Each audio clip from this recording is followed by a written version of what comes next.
Black Friday football could create chaos for the college football playoff. First off, happy Thanksgiving to everyone. I hope you enjoy the day. If you're catching this before you eat with your family, I hope you have a great meal. You feast, pig out, have a chance to watch the NFL games. I think we get Memphis and Navy on the college football side on Thanksgiving and enjoy it. If you catch it afterwards, I hope it was a great time, and I hope you have a great time enjoying all of the college football and NFL action that we have in this action-packed final week of the regular season for college football. But more importantly, I hope that you have a team that's in the running for the college football playoff in this final week of the season, and maybe even in the running for a conference championship game. There are 3 games that are going to directly affect conference championship games in major college football conferences on Friday. All of them will affect the SEC championship game, and some might affect championship games outside of the SEC as well. The first and most simple one is in Austin, Texas A&M at Texas. And for the first time since 1992, Texas A&M has a chance to go undefeated in the regular season and find themselves in the SEC championship game simply by beating their rival in the final game of the season. Now, I think that Texas A&M is almost certainly a better team than Texas, but Texas probably has been tested a little bit more with their schedule. They have failed the test for the most part when they've played a team that is better than them or even kind of on par with them. But Texas A&M and Texas is a crazy game. It is at Texas, so Texas A&M definitely has to bring their A game to win it. But this is the most simple scenario that we have all of Friday when it comes to these big-time ranked matchups and the final week of the season. Texas A&M wins the game. They have an undefeated regular season. They go to the SEC championship game and probably win or lose in the SEC championship game, clinch a first-round bye in the playoff. There were some people that were talking about Texas A&M potentially making the playoff, but I don't know how many people out there expected Texas A&M to be fighting for an SEC championship game, definitely not with an undefeated regular season, and definitely not as one of the favorites to win the national championship game going into the final week of the regular season. A great season by Texas A&M. On the other side, Texas was probably expected to have that kind of season. This game probably was expected to be a clincher for an SEC championship game, but not for Texas A&M. For Texas, Texas has had a bad season. They have lost to Florida. They did not look good against Ohio State.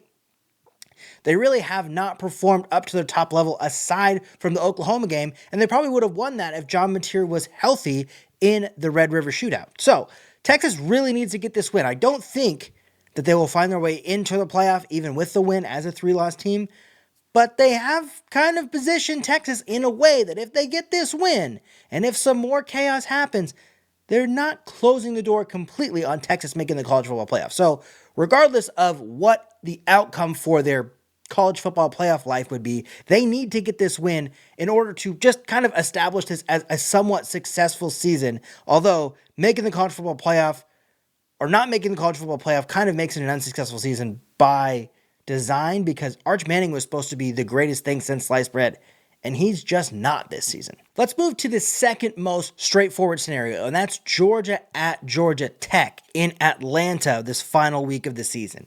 Of course, Georgia Tech is definitely not on the same level as Georgia, as evidenced by this season. Georgia Tech kind of had a pretty straight line to the ACC championship game 2 or 3, let's say 4 weeks ago, and they have not risen to the task at the end of the season, even though Georgia Tech was one of those sleeper teams that people were expecting to at least fight for a college football playoff spot. Now, they're not out of that because they do have a path to the ACC championship game, which we'll try to go into, but it is chaos over there in the ACC. But for Georgia, if they win this game, regardless of if they get into the SEC championship game or not, they're probably a first-round bye team. I would say that they are the threat for the SEC runner-up to not get a first-round bye because Georgia is a one-loss team. They only lost to Alabama, and they've had some impressive wins, and they have the history of being Georgia. They have Kirby Smart. They have all of that college football playoff history. So I would say Georgia wins. They're almost certainly a first-round bye team, as they're currently in that spot as the 4 seed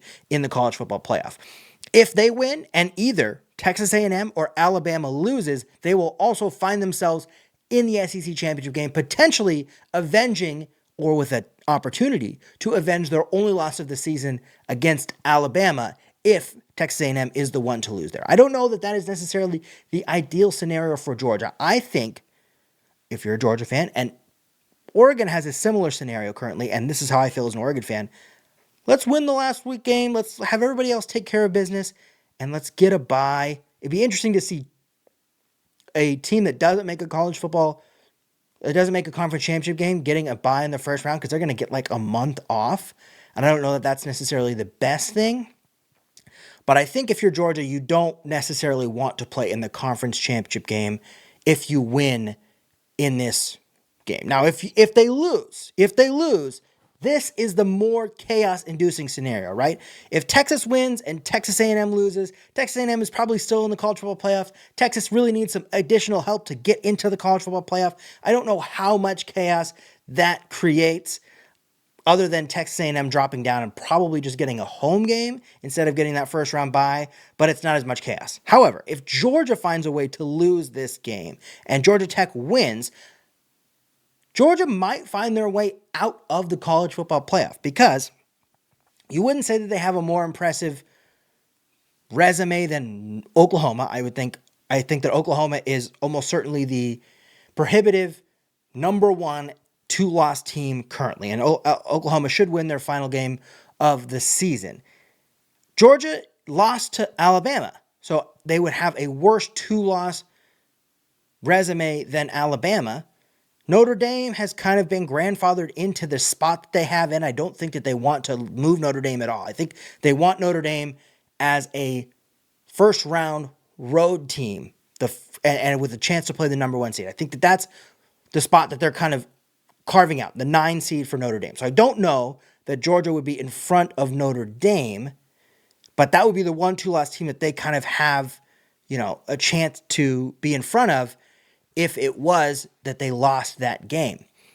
Then it also is interesting with BYU. Does a 2-loss Georgia have more juice than BYU? That's kind of an interesting spot there. So that's where that could kind of create some chaos, just with Georgia itself making it to the college football playoff if they lose that game. I still think that Georgia is in the college football playoff, but they definitely don't want to lose this game because it opens up scenarios, especially if Texas wins.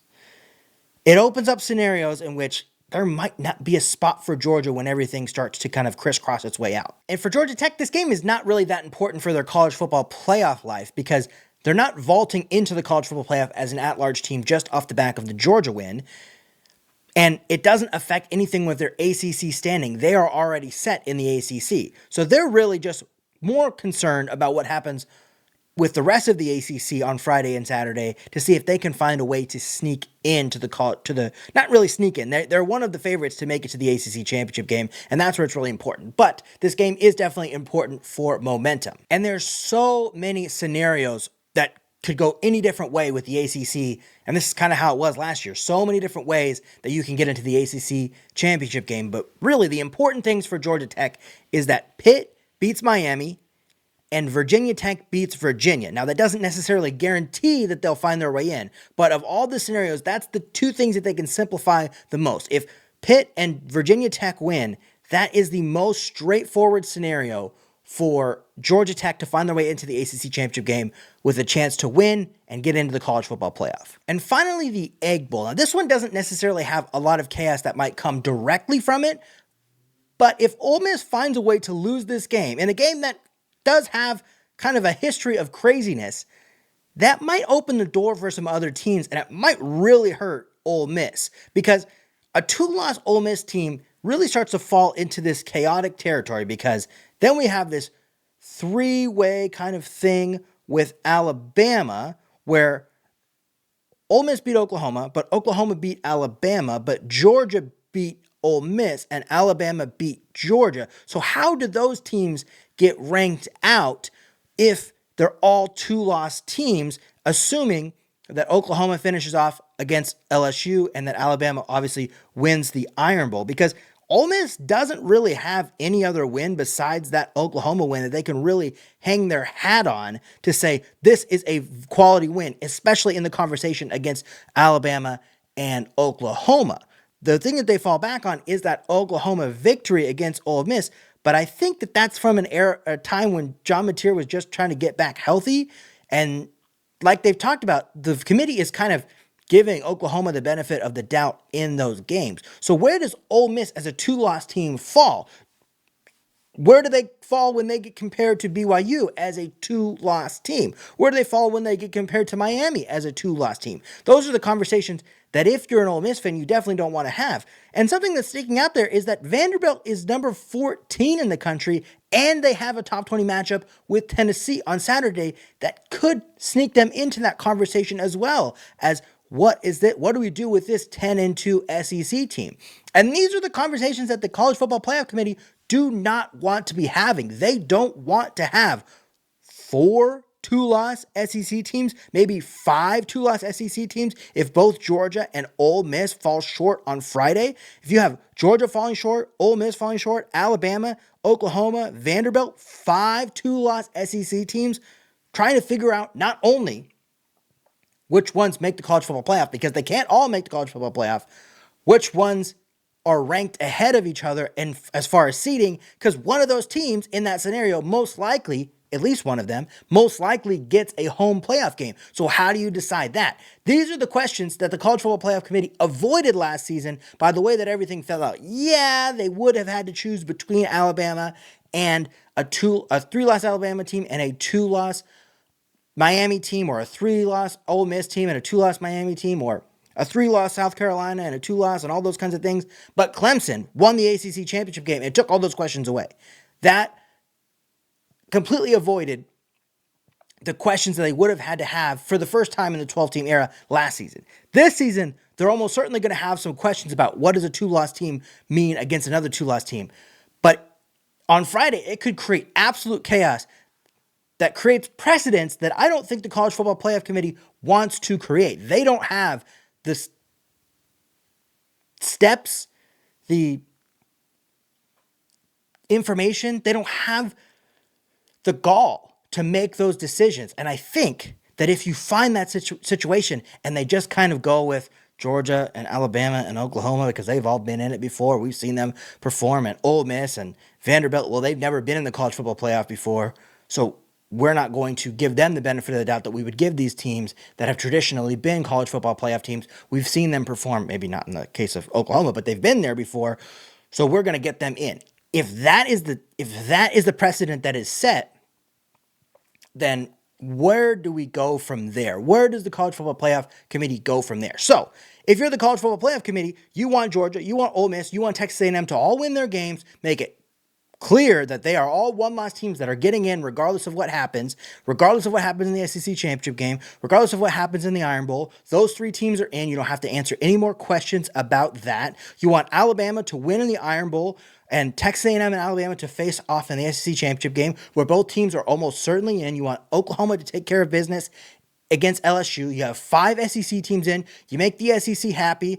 The rest of the country might have some complaints about Alabama. They might have some complaints about Oklahoma, especially if you're in South Florida, especially if you're in Provo. But the committee, that's something they've always heard. They've always heard about the SEC bias. Those are complaints they can easily go with. But if you have the chaos creating on Black Friday, where all 3 of those, or especially if Georgia and Ole Miss lose their rivalry games, chaos will reign. And the College Football Playoff Committee has no answers for what could happen, at least no good ones, for what could happen on Black Friday. But thanks for watching that video. Make sure that you like and subscribe and hype the video. It helps small content creators. I'm a small content creator and I could use all the help I can get. If you made it this far, leave a comment and let me know what you think. Which of these 3 SEC teams have the biggest chance of being upset on Friday between Texas A&M, Georgia, and Ole Miss? And who has the most to lose if they do end up getting upset on Friday? If you want to watch more of my videos, I do have this for you. Over here, I've got the video I did yesterday, which is the last College Football 26 video that I'll be doing on this channel. I also created a new channel, so you can check that out in that video. Up here, I've got the video I did on Tuesday, which is the rise and fall of Conference USAs. So check that one out if you love conference history and potential of conference. Other than that, I got my subscribe link on this side here. And if you love Bucky Barracks and you just can't get enough, I've got more Bucky Barracks up on top there. Other than that, we'll check you next time. See ya!